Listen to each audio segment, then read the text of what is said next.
into the Grindspot, the world and lore of Grindspot. Part 1. A scheme whose time had come. The early years of the 21st century. Operating quietly at the highest levels of international power, there existed an organization without a name. Those who knew of its existence called them the Group.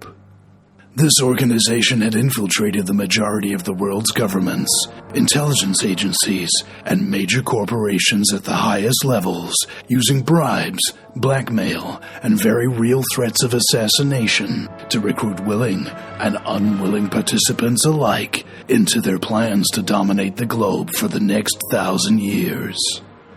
The Group was created in the structure of rings within rings within rings. The top ring was created by Adolphus Klaus Krieger, a shrewd Swiss banker and technocrat. He recruited 13 of the most powerful and influential members of the world's most ultra-intergenerational wealth families and criminal organizations who shared his vision for a united world. Although he was deliberately vague on some specifics, the plan was accepted by these elites as a necessary evil, so they could enjoy an extended lifespan on a pristine world that could be sustainable without too many people in it. Adolphus told these 13 that they were the top ring, instructing them to go forth and use their fortunes to create 13 research foundations and think tanks to develop and discover advanced technology in every scientific field. But what these foundations were really designed to do is act as a front and a funnel to attract and recruit the world's best and brightest from top fields. Those belonging to powerful families were of particular interest. By using grant money, scholarships, and other forms of subtle bribery, those initiates assessed to have the right moral flexibility and ability to keep secrets were met with promises of power if they helped the Group's plan for a better world come to fruition. Each of these 13 people were to tell the heads of each of these 13 new organizations they were the top ring, instructing them to create 13 think tanks and research foundations, whom in turn created another ring with 13 heads who were all told that they were the top of the ring. Slowly but surely, the Group's plan started to become reality. A plan to create a technocratic totalitarian system of control, subjugation, and dehumanization that would be so powerful that its dominance could never be challenged. Krieger himself, like those he recruited, was a ruthless psychopath who more often than not used immoral and covert criminal means to return profits to his investors, usually by eliminating their competition. When he was a child, his obscenely wealthy parents were always cruel, untrustworthy, and unloving towards him. He grew up to have a complete absence of conscience, extremely paranoid, with a pathological need to control not only people, but everything. His main drive was not money or sex or passing on wealth to his scores of illegitimate children whom he never saw or gave a cent of his trillions to. It was power. Not only did he desire complete and total control of the world at any cost, but he most of all desired the power to live forever through the use of technology. By age 33, he was one of the wealthiest and well-connected men in the world. His financial firm, Group Investments Intelligence Gathering Department alone, had facilities and staff to rival the size and budget of the CIA, NSA, and MI6 combined. Krieger used this enormous intelligence gathering operation to gather all available data on developing technologies and secret government projects. The world's most powerful people, members of law enforcement, intelligence agencies, and government departments, in order to gain an unfair advantage on the market and gather compromising materials on these individuals to secretly threaten and prevent any authorities from uncovering or taking action to stop his numerous illegal operations. Krieger had grown such a great reputation for his skills in finance publicly that his firm, Group Investments, became the preferred venue and advice broker for the management of trusts, asset investments, and money laundering to the wealthiest families, who at that time owned the majority of the world's private central banks and were capable of making money up out of thin air. His clients also included the heads of the largest criminal syndicates in the world, whom he helped to conceal their financial activity with the use of blind trusts, dummy corporations, and the helpful use of people Krieger had positioned in major decision-making areas of international corporations and non-governmental agencies. It was from this pool that he drew his desired candidates for the first ring. The group had recruited and researched the academic fields of psychology, psychiatry, public relations, and exhaustively gathered information on the public's habits to build psychological profiles that could fairly accurately predict most people's behavior in any given circumstance and know exactly what buttons to push in order to achieve the desired outcome. In an effort to seize total control of the planet and end national sovereignty, research indicated to the group that the best way to do this would be to fake an international incident where aliens attack the Earth. Research from infiltrators in the former Soviet Union revealed an effective technique for forcing compliance, as the alien invasion crisis would cause an international incident. If handled correctly by flooding news feeds with a particular narrative, the global population would get on board with their solution in approximately 6 weeks, as the constant trauma of the event would be so overwhelming that it would literally reprogram their personality and create an entirely new reality that would be almost impossible to differentiate from reality. So if the world were told all day, every day, that the aliens are going to kill them, they would readily accept an all-powerful world government, allowing it to gain something the group were previously unable to acquire: control of global defense, the world's armies, and nuclear weapons arsenals. To achieve the desired effect of a realistic invasion, the group used a combination of classified technologies and secret projects that were compartmentalized and kept separate from each other to prevent the public and even the employees who were working on them from knowing what was being built. The first international shadow government project was called Blue Beam. Satellite-mounted holographic projectors orbiting the Earth that could project photorealistic holograms into the sky. The second was the High-Frequency Active Auroral Research Project, or HARP, that was able to use over-the-horizon radar technology that could beam audio frequencies identical to that of human conscious thought directly into the brain, called voice-to-skull technology. The third was Directed Energy Weapons, or DEW, which had the ability to fire concentrated antimatter beams from orbital targeting satellites that could dustify any matter they were fired at. The fourth was Scalar Frequency Weapons, that enables the use of highly attuned electromagnetic pulse frequency modulation to deliver a weaponized pulse capable of traveling through matter and could stop a human heart when reacting with the DNA of certain individuals. The frequency modulation was variable and could be so delicately calibrated as to target specific types of DNA, enabling the ability to target by race, hair, eye color, age, or any variable unique to DNA. Data had been mined over the years, allowing an almost complete documentation of humanity's DNA, allowing the scalar waves to not only target particular individuals, but also to specifically leave certain individuals unharmed. Depending on the focal point of the beam, it could deliver a pulse big enough to cover a landmass the size of Texas, or one small enough to target one person specifically. With the penetration of the signal being seemingly unaffected by matter, there was zero chance of survival, even if the person were 5 kilometers below ground. Part 2. The day the Earth knelt cowering. March 3rd, 2033. The combination of these elements used simultaneously were able to make the world utterly defenseless against the attack on their perception of reality.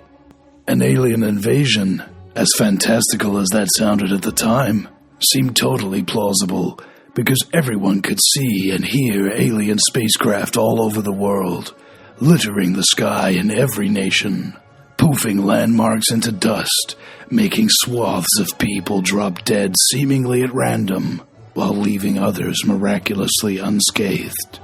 Media infiltrated by the group were instructed and financially incentivized to flood every screen, website, and radio frequency worldwide 24/7, with a veritable feeding frenzy of coverage on the invasion, while assets in major tech conglomerates and banks immediately, and without warning or appeal, censored, deplatformed, and debanked any individual, organization, or business that began questioning the narrative. With no dissenting voices allowed, this well-prepared plan and organized crisis made the public desperate to accept the group's solution. Part 3. The Council of Nicene. May 1st, 2033. The UN proposed the annexation of all nations and borders to bring mankind together to face the alien threat as one planet, creating the first ever world government in recorded history. Signed into international law at a summit called the Council of Nicene, attended by representatives from all the world's nations, the majority of these delegates were secretly employed by the group and promised very lucrative rewards for signing the document, and death if they refused. The new government's first order of business was to order the disarmament of every citizen on Earth and confiscated every privately owned firearm, using the excuse that the World Army needed their weapons for the war effort. Part 4. The Final Solution. September 12th, 2033.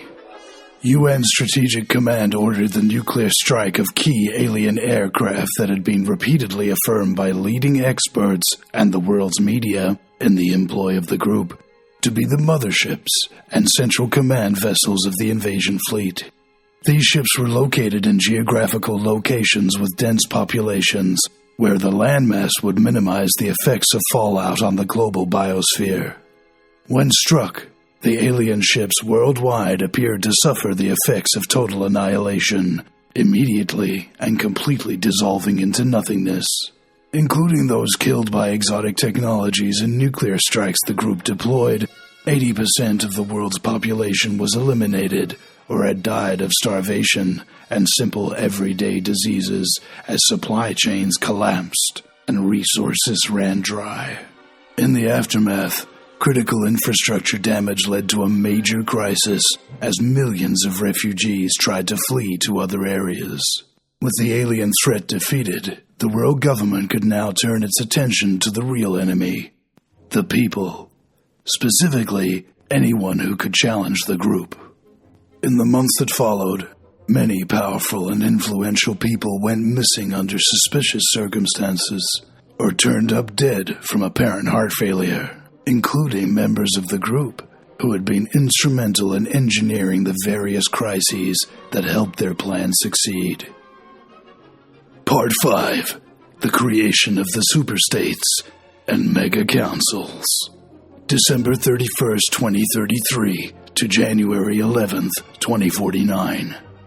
With global crisis, shortages of basically everything, most of these shortages engineered by the group, and after the breakdown in diplomatic relations, an emergency session of the UN passed a resolution to suspend democracy and declared the UN a technocracy, claiming that with a scientific system of resource management, all the world's problems would soon be solved. Using AI and hand-picked unelected cabinet members, a corrupt technocratic elite class of individuals, known as the Bane, Bureaucratic assessment enforcement negotiators began to use this technology and surveillance to find secret evidence and blackmail opportunities on potential rivals to the group in the private sector, accelerating the acquisition of the remaining major corporations the group did not yet control. This influx of the remaining money and power still remaining in the economy allowed the UN to build giant new cities with the acquisition of resources and labor, built with the future in mind.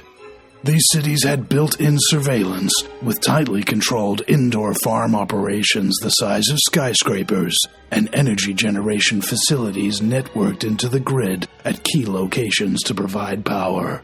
The UN reorganized the world's remaining population rapidly by luring them into the tiny apartments of these cities with the promise of food and warmth. It was the largest human migration and urbanization pattern ever seen. This also led to the creation of the Detention Seeker Corps, the DSC, which would recruit young adults with low IQs and very little life experience to work locating people who disobeyed rules and send them to re-education. Detention seekers typically spent their days threatening and intimidating the populace, which provoked violent responses, leading to the deaths and critical injuries of many detention seekers, usually the least intelligent ones bringing it on themselves.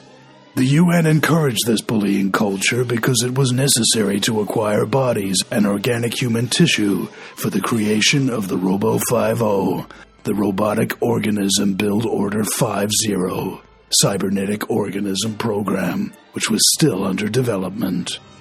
Being deployed to the streets, the Robo-50 cyborgs are shadows of their former selves, with the majority of their independent thought, what little there was to begin with, and autonomy removed, as well as their feet amputated in preparation for the installation of rollerblades to chase down potential suspects.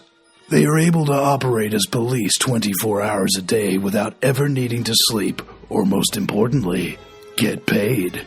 They never complain about their working conditions, but occasionally one of these units may switch character during certain stressful or exciting situations, as the personality of the former detention seeker is capable of breaking through their lobotomization and electro-organic programming, sometimes making them appear to have an accent underneath their robotic slurring speech.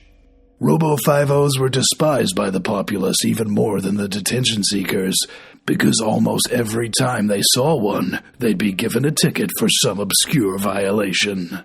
This was also the point, because their job was to pinpoint potential troublemakers and neutralize them before they became a problem, making it so expensive to leave the house that they would often elect to stay home to avoid getting another ticket. Routinely smashed and attacked, the Robo-50 workforce was modified to include a significantly stronger helmet to prevent damage to vital cybernetic implants located near the reptilian cortex that their implants were directly wired into to control their physical movement. Although tough, Robo-50s are not invulnerable, and the use of mechanic hospitals became a vital necessity in the repair and maintenance of the cyborgs, as they are few in number and very expensive to make. Part 6. The Orgohelix and the War of 1,000 Nations, aka the 180-Day War. December 7th, 2055. Just 7 years after the group had acquired near total control of all assets and people globally, a widespread rebellion started to occur, with various nationalist and religious groups independently declaring war upon the UN across the globe, engaging in open conflict with detention seekers and Robo-50s. This revolution was only possible because of the creation of a new technology called Orgohelix, the organic helix, which was invented half by accident, ironically by the NEC, the Novel Encrypted Communications, a research division in the UN Intelligence Department tasked with assessing and creating new forms of communications technology. The experiments were the first of their kind to use biological components and data in strands of DNA that were manipulated using a form of bioacoustics and harmonic frequency fluctuation that caused the strands to expand, harden, some would say evolve, and replicate their own spiral helix formations to resemble a tightly wound fractal antenna. When the device formed for the first time successfully, the lab cheered. To their surprise, the antenna reacted to the sound of their joy and replicated itself through a previously unseen form of cellular mitosis, literally splitting it into two identical antennae. Upon testing, both Orgohelix antennae appeared to be somehow wirelessly connected. Although both could send a signal by being directly plugged in, the transmissions were unable to be picked up or decoded by any other receiver device known, except its exact copy. Puzzled by this, the department tried to duplicate the mitosis, but they had no idea why cheering made it happen the first time. So they cheered again to experiment, and nothing happened. Through further experimentation, they discovered that the mitosis process was only possible for a very short time window after the spiraling and hardening of the antenna structure had been completed. So by the time the mitosis was complete, it was already too late to trigger the process a second time. Researchers could never adequately explain why joyful cheering made it divide. Orgohelix was able to send encrypted signals across vast distances, but was restricted by its ability to only have one receiver per copy, as each device had a unique biological signature, only accessible by the exact same model. Thus, no duplicates could ever be made, and only one other receiver could ever exist, making it ideal for two-way private encrypted communication. The Orgohelix lab was a highly sought-after job assignment, as it was the only workplace at the UN that actively encouraged people to get excited and cheer, even if it was as part of an assembly line. Overhearing cheering regularly made many who were walking past the lab on their way to work curious, and some wanted to get a job there to join in on the fun. Others to satiate their curiosity as to what the regular jubilation was about. These factors made the lab relatively easy for resistance operatives and black market operators to infiltrate and steal the plans for themselves. The Orgohelix fractal antenna became the world's most highly sought-after item on the black market, till the designs were leaked on open-source documents just a few months later. People who had tired of the world government oppression began to organize themselves locally and internationally to bring about a revolution, using the Orgohelix to conceal their operations from the UN's prolific surveillance network. This led to a new black market profession called comms, Communications Orgohelix Message Monitor Staff, who would be in possession of a number of Orgohelix receivers and would act as operators of sorts for organizations and communities that operated across the globe below the radar. Autonomous vehicles called droids, driverless robotic Orgohelix intelligence defensive system, were fitted with Orgohelix receivers to create mobile communication centers for resistance fighters. Despite the resistance's best efforts, the world government easily crushed the uprising with their superior military.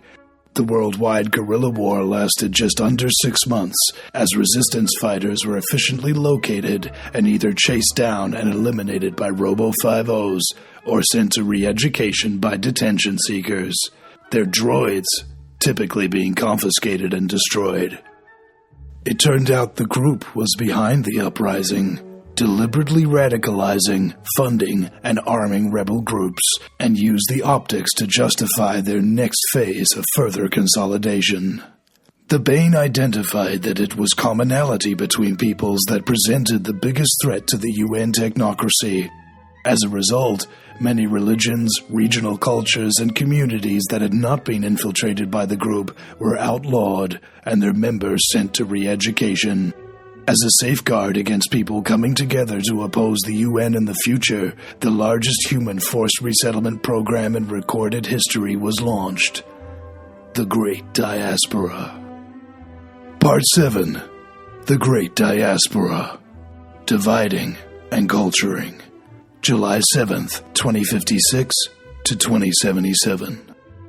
The brainchild of Adolphus Krieger, who had used the 180-day war to make himself a lot of money, seizing control of the political class by buying them off, he was able to pass the resolution memorandum numbered 33911-666, a 22-year plan enabling the widespread relocation of peoples to commence.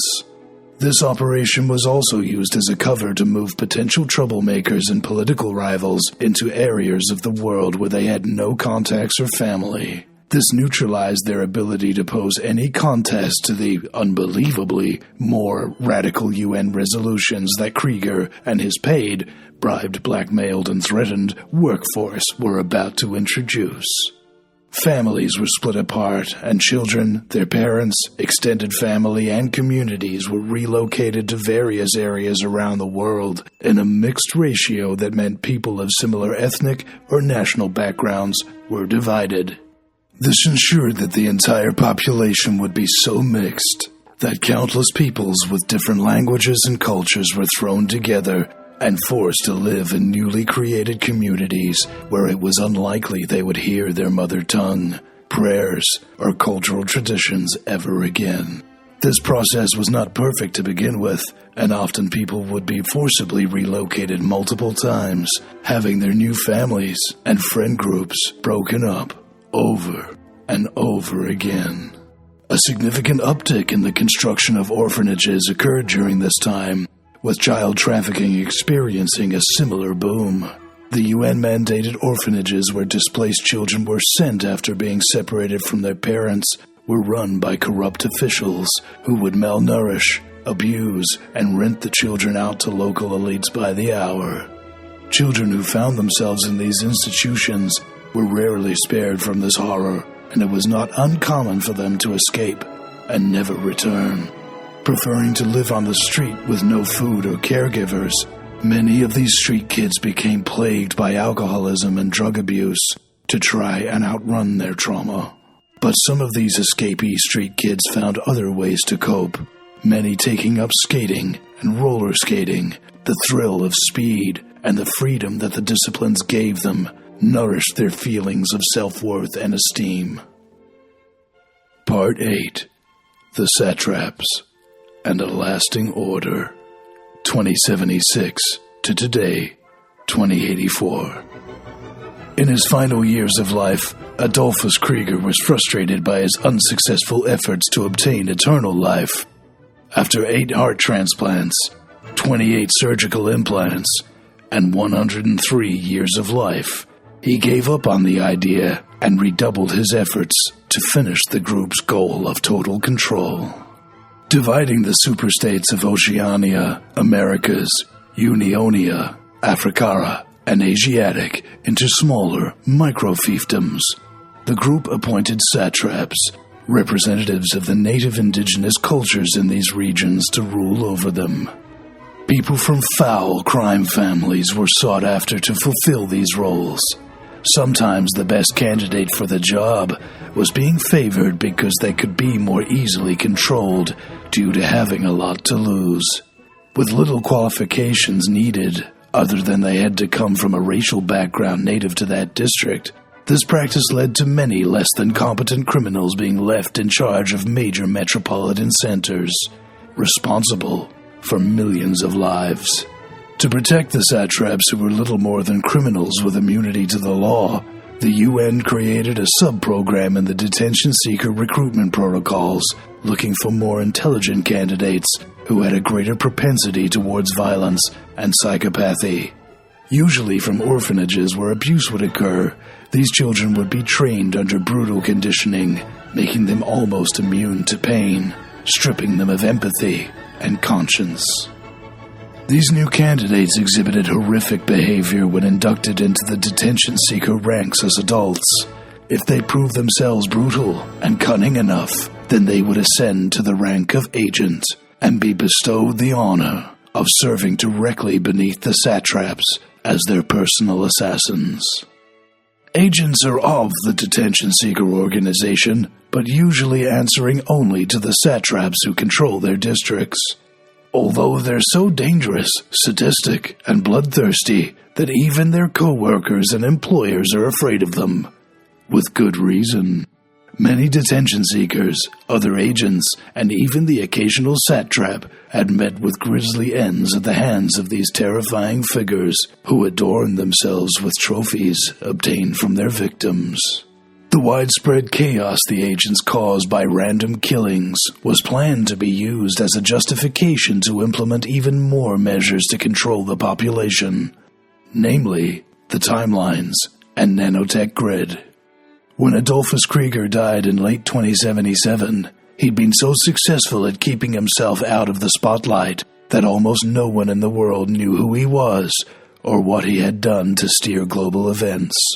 He died without seeing his plan succeed. Only a handful of elites were made aware of his passing, but in death, his legacy lived on through his plan, shared with the satraps by the UN. Part 9. The Nanotech Grid and the Timelines, 2077.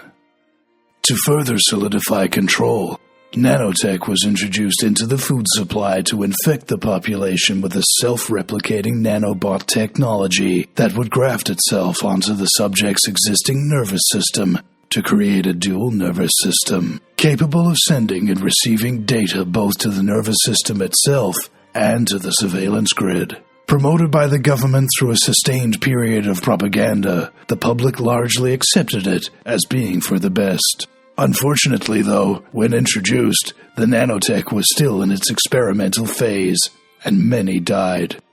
In the case of the parents of Rainspeed and the roller baddies, right in front of them as young children, leading to them being placed in an orphanage together where they ultimately escaped. This fatal flaw in the nanotech was known to the government at the time, and they went ahead with the plan anyway, regarding it as a necessary evil to create a two-tiered society of the interlinked and the unlinked. The interlinked are nanotech-enhanced people who have a holographic display they can see beneath the skin of their hands, which they use to operate the system, allowing them to make calls, watch videos, and even digitally change their appearance. Their vision is enhanced by the nanotech, and they live in a real-time encoded holographic display projected directly into their optic nerve, making everything appear beautiful and cool-looking. This helped to prevent them from seeing or hearing that anything is wrong with their society, where what would in reality be a homeless person dying in the middle of the sidewalk, the interlinked would only see a beautiful flower bed and step gently over it. The nanotech also allowed the use of totally synthetic drug use, provided by electromagnetic manipulation of the brain and nervous system. The majority of the interlinked appeared to be whacked out of their minds 24/7 on one or many kinds of mind-altering substances, with a strict exception to the simulated use of psychedelics, which authorities feared could expand consciousness and cause its users to become a problem when they start thinking too much. The unlinked are those who, for many different reasons, outright refuse to take the nanotech. It became a problematic choice because all the day-to-day activities of their society was geared towards nanotech use, including money, identification, and communication. The unlinked discovered very quickly that the friends of theirs who had taken the nanotech couldn't see or hear them anymore due to a form of real-time censorship. What made the unlinked so upset was the fact that the interlinked didn't even seem to notice or care. This was the plan, as many decided, some crying as they did so, to take the nanotech and become one of the interlinked in the hopes of an easier life. Those who, despite the temptation of the conveniences provided by the nanotech, continued to remain unlinked in a firm stance at preserving their humanity, even if this choice meant they couldn't buy, sell, or be admitted to the vast majority of establishments. Elements of the unlinked, like the Skatari, were forced to communicate using Orgohelix arrays that can fit in an ear and have wireless connection to their skate helmets, which had speakers. The introduction of timelines was implemented in the city council fiefdoms, with citizens now only being able to travel roughly a 15-minute walking distance from where they were born. To enforce this timeline barrier as efficiently as possible, The city councils were provided by the UN with nanotech barrier technology. This technology was sprayed into the atmosphere as an aerosol to get complete coverage of the landmass. As it fell, it would soon find itself on the ground like an invisible powder and embed itself into the surface, creating an invisible layer. This nanotech layer could be activated by automated systems using an electrostatic discharge tied to proximity sensors that key on micro changes in air density and reference the user's movements with the data cloud. When timelines are about to be broken by a citizen going too far from home, an electrostatic current is sent across the nanotech layer on the ground and it activates, recombining the particles into a solid but stretchy wall that the citizen cannot penetrate, keeping them permanently trapped in their timeline. Because going faster increases the size of the grid one is restricted to, autonomous and remotely controlled vehicle production was increased, and the vehicles are factory set to a restriction mode, preventing unauthorized passengers from using the speed of a vehicle to escape the timeline.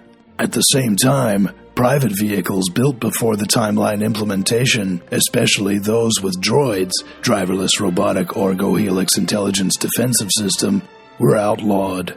Their drivers met with hefty fines or re-education if they're caught driving without a license, which are almost never given out.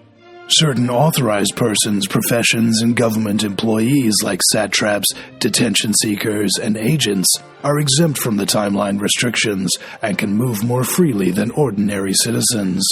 This restriction caused an increase in the appearance of modified conveyances like scooters, roller skates, and skateboards, as people began to try different ways to increase the distance they could travel. This led to the Skatari cultural phenomenon becoming increasingly prevalent in the timelines. Part 10. Adaptation and Survival. The Law of an Underground Society.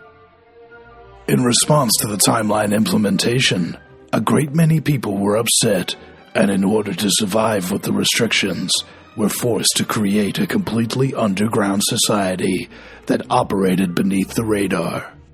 Skill sharing and barter trade markets were established in many of the timelines, with like-minded people coming together to create and trade with almost every item, trade, or skill known to man. Organized entirely in a clandestine manner using Orgohelix and comms to encrypt and coordinate the day-to-day operations of these underground communities, they were able to provide food, medicine, and other resources to its private members. These resources also included places to stay, with certain bars and businesses operating as safe meeting places for people to conduct trade, with community gardens providing the bulk of food people would eat, and water injection engines that convert H2O into clean electricity provided much of the power supply for this urban off-grid community. Anarchist, no masters, no slaves in nature, the underground communities established guidelines for behavior of members operating under the three tenets of anarchist law. 1. You cannot take that which does not belong to you. 2. The four horsemen of the apocalypse are ignorance, laziness, cowardice, and apathy. 3. You cannot attack, but you can defend yourself, including the use of deadly force if your attacker will not stop. A strange cultural zeitgeist created what the children called the fun principle, where it became common knowledge that government agents would inevitably try to infiltrate their organizations. The fun principle was designed to weed out these dangerous characters by telling them a very bad joke. The correct response to this is to deliver a laugh, long and loud, to the point of making the person who told you the joke laugh at how ridiculous your laugh is. This common practice was surprisingly effective at preventing the infiltration by agents, due to them not having a well-developed sense of humor, and only seem to find sadism or outright cruelty to be funny. Cunning and guile were encouraged as the primary means of avoiding authorities, as well as providing resources and protecting the community from detection, developing means to get through checkpoints or get out of tickets. For example, they would often go out wearing huge jackets with many extra pockets sewn on, When asked for ID or a permission slip, the member would simply pretend that they were looking for it in the many pockets, slowly, very slowly, assuring the detention seeker that it had to be in one of the pockets somewhere. The detention seeker would get impatient and annoyed, walking off to find another victim. Under these guiding principles, a unique kind of diversity flourished, and interesting, colorful characters who had previously been isolated from the rest of society now found themselves making friends and keeping in contact with other members, volunteering their time to make their timelines a better place to live for all their members. The Skatari began to be used more and more as reliable couriers and messengers, transporting key communications and packages into other timelines through a system of relays. Part 11. Master Broda and the Way of the Skatari. Master Broda is a multi-talented genius, an MMA master proficient with swords, blunt weapons, and shields.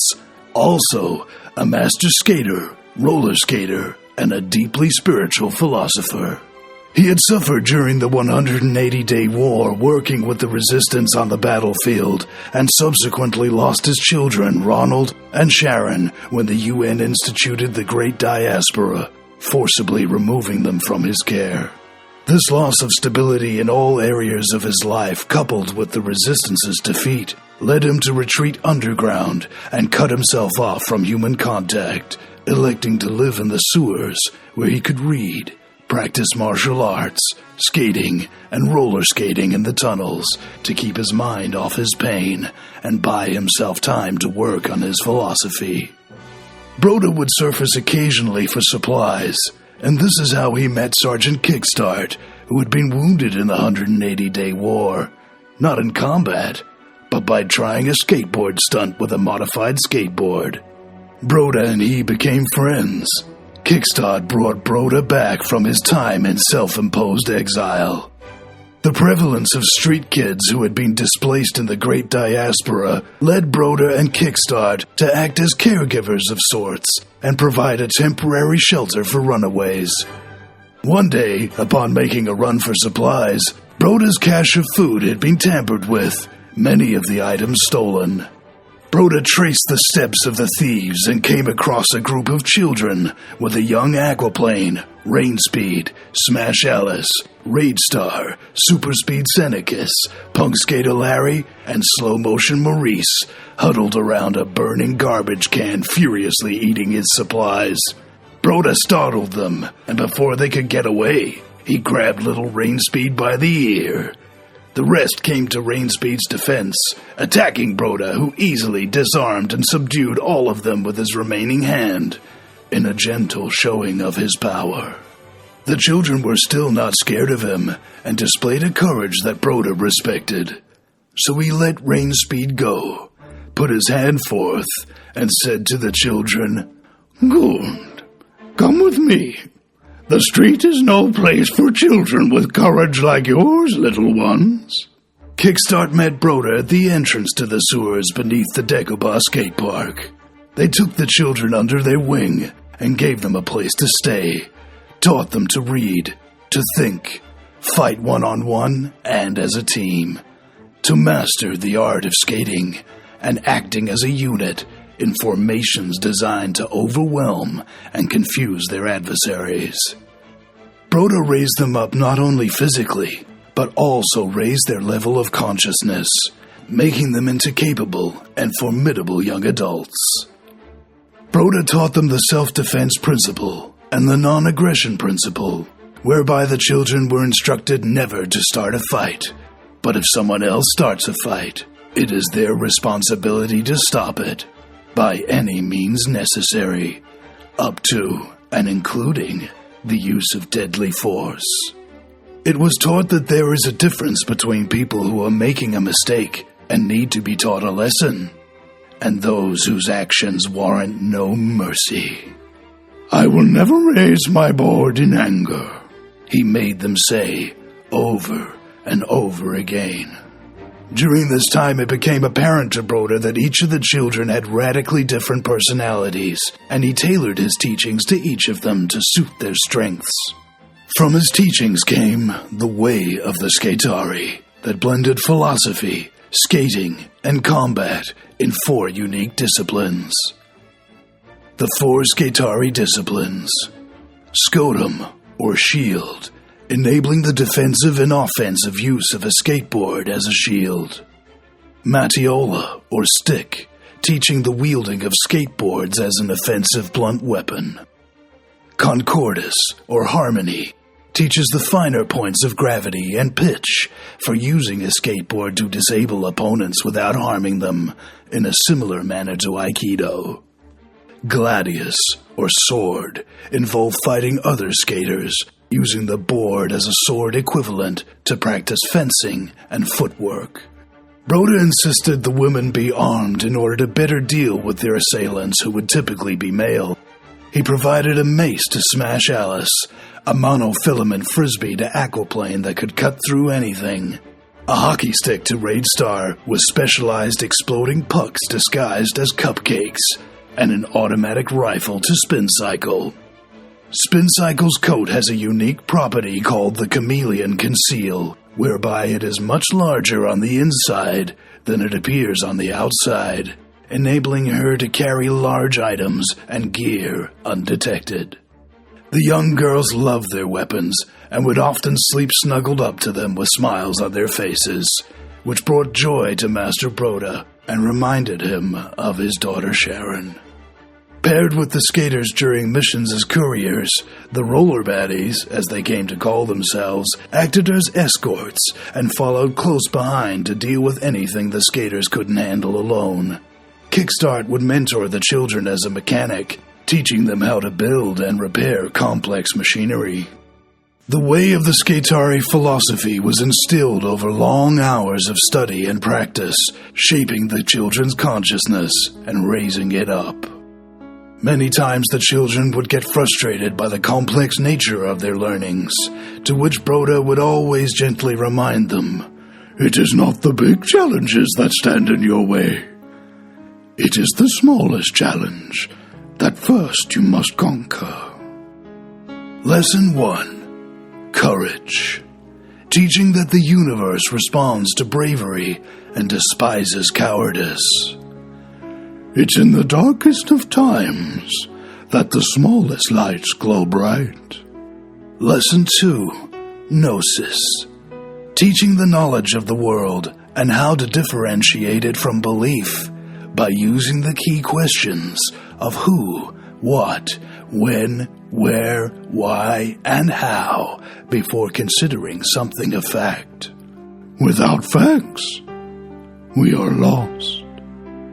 Lesson 3. True Care.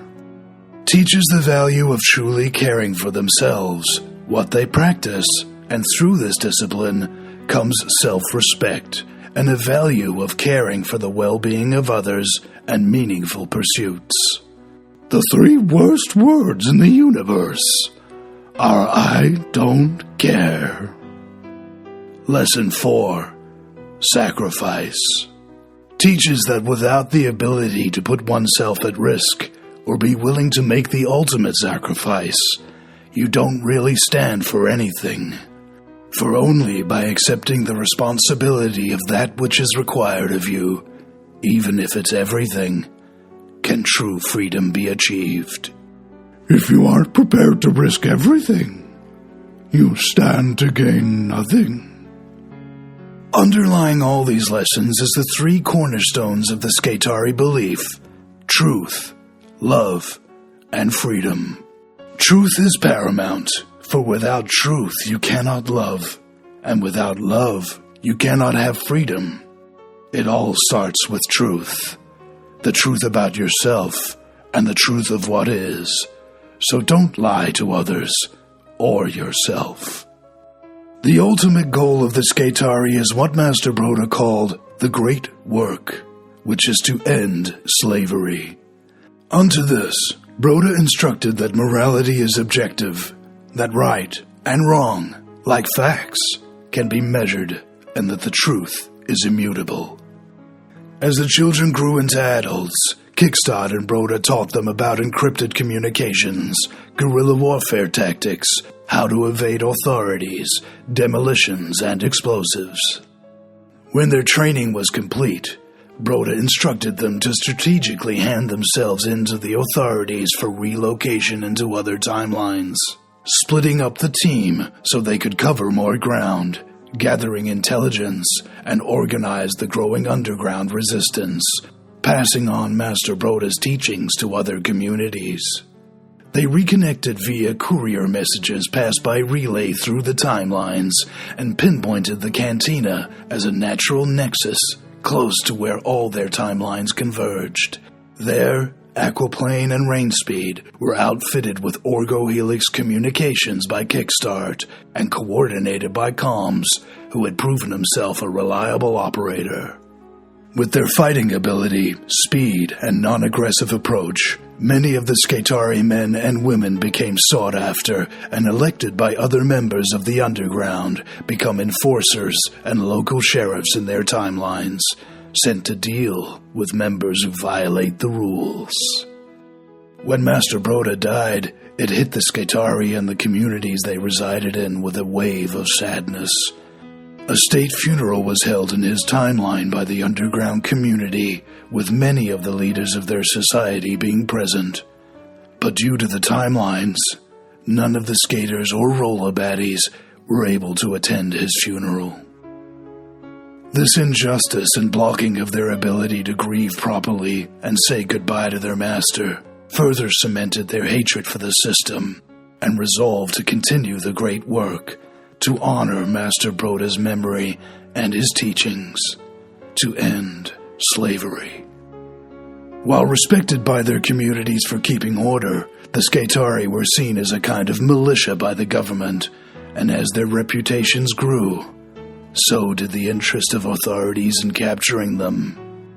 Com's identity was kept secret, and the team never suspected that the man they relied upon to coordinate their efforts was secretly a deep cover operative working for Darth Vader's intelligence apparatus. Com's objective was to create a list of the Skatari couriers for elimination and a scheme to enlist the remaining team members' support, bringing them all together in one place so authorities could take them out decisively. While it was Com's plan to take out the nanotech grid and his design for the phase disruptor, the plan was a ruse to lure them in with false hope.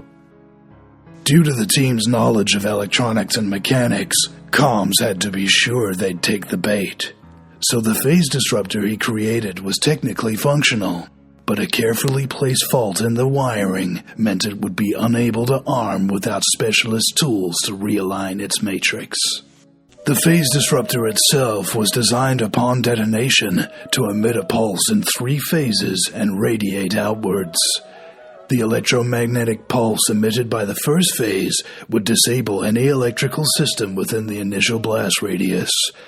The second phase would overload nanotech systems at the edge of the radius, but instead of disabling them, these secondary waves would cause it to create a negative feedback loop that would overload and fry the nanotech's ability to send or receive data. At the same time, utilize that overload's energy to build up a secondary electromagnetic charge. The third phase expels the stored energy in an electromagnetic radial discharge, creating a secondary wave of effect. These phases in tandem would disable the nanotech grid at its source, with waves of radial detonation triggering even further electromagnetic discharge when coming into contact with the interlinked, overloading, expelling, and expanding outwards again and again, permanently disabling not only the grid and its power source, but the nanotech itself within the blood of the interlinked. July 4th, 2084. Tomorrow there will be no more linked and unlinked. The nanotech bill was rushed through the UN Assembly at 4 a.m. when almost none of the delegates were present. It stipulates that it is now a crime to be unlinked, and if people did not submit to the nanotech, then they would be sent to re-education and have it forced on them. This bill was announced with less than 24 hours' notice and triggered a swift response from the underground community, who ordered the Skatari to assemble at the cantina and charged them with the sole responsibility to enact Com's plan to disable the nanotech grid before it was too late. For the first time since leaving the timeline of Master Broda, they would be together again. Maybe for the last time.